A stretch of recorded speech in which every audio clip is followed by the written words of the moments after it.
You've probably seen this story in the news lately. The headlines making shocking statements and throwing the carnivore diet into a negative light, such as this one from Men's Journal entitled, "Man's Body Literally Oozes Cholesterol Due to a High-Fat Carnivore Diet." Sounds scary, right? But is this really what one can expect if they go on a carnivore diet? We're here to talk about that in this video. So, what is Xanthelasma? Well, this is a condition characterized by yellowish, flat, and slightly raised patches of fat that commonly appear around the eyelids. Now, the exact cause of xanthelasma is not fully understood. It's usually believed to be associated with abnormal lipid metabolism and high levels of cholesterol or triglycerides in the blood.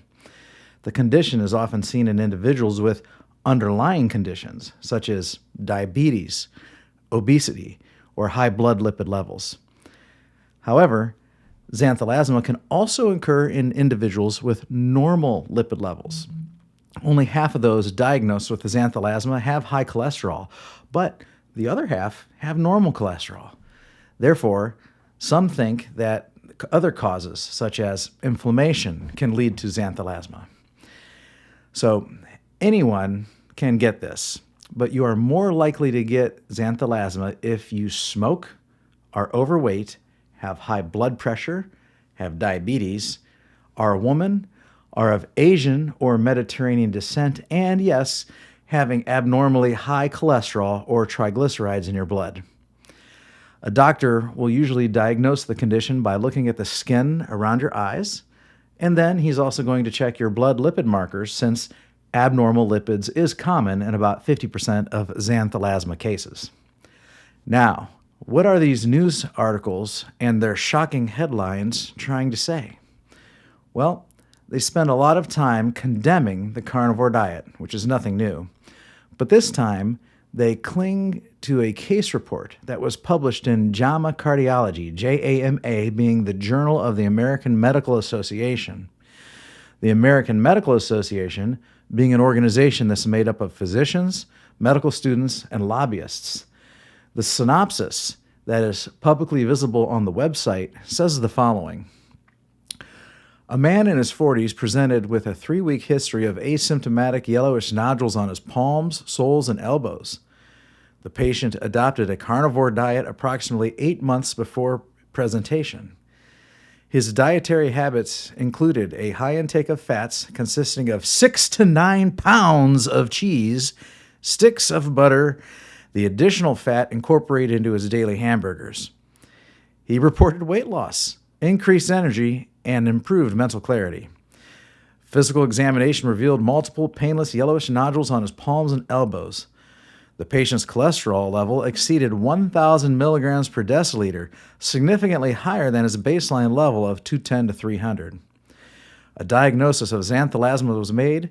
This case highlights the impact of dietary patterns on lipid levels and the importance of managing hypercholesterolemia to prevent complications.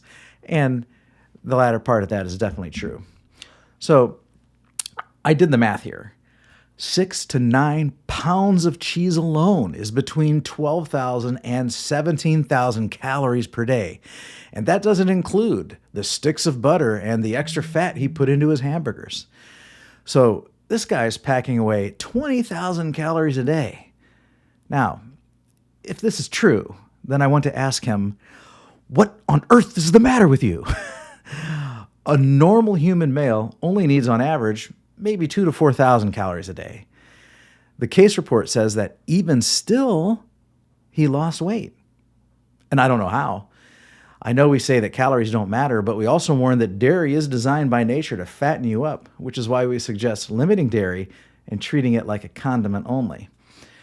Maybe this is a testimony to the power of a carnivore diet.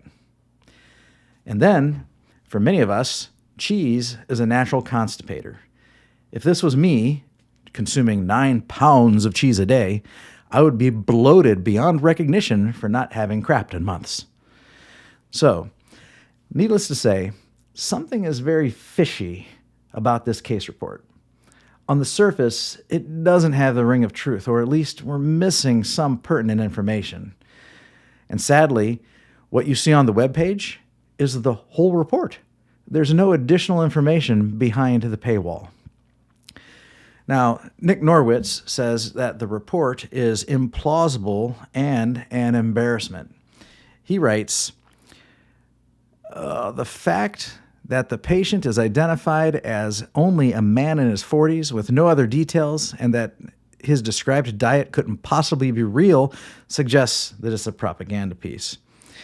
He then continues, as an exercise, I asked doctors at Harvard and in my network what they thought of the report. And here are some quotes. One person is quoted saying, if I wrote that report as a first-year medical student, my attending would have cut off my balls. Someone else wrote, that case is so sloppy that they should put it between burger buns and call it Joe. Another person said, where's that nun from Game of Thrones with the shame bell?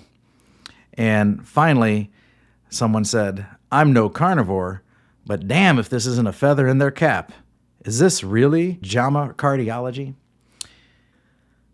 A feather in your cap means you possess or achieved something special or noteworthy, something to be proud of. And that is true.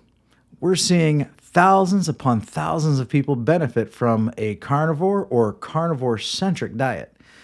And so to be the object of a hit piece from the powers that be behind big food and big pharma is indeed a badge of honor. In conclusion, there is only one more thing to say, and that is eating 6 to 9 pounds of cheese a day is not a carnivore diet by any means. While cheese may be an animal product, the focus of a carnivore diet is on what humans would have traditionally hunted or gathered, whether that's red meat, poultry, fish, eggs, and the like. A little cheese might be all right for probably the most of you, and then it might not be right for some of you. But 6 to 9 pounds of cheese every day is not right for anyone. If this case report is true, his eating habits are not reflective of either a proper carnivore diet nor a proper human diet. Thanks for tuning in to Carnivore Talk. My name is Bob, and I'll see you next time.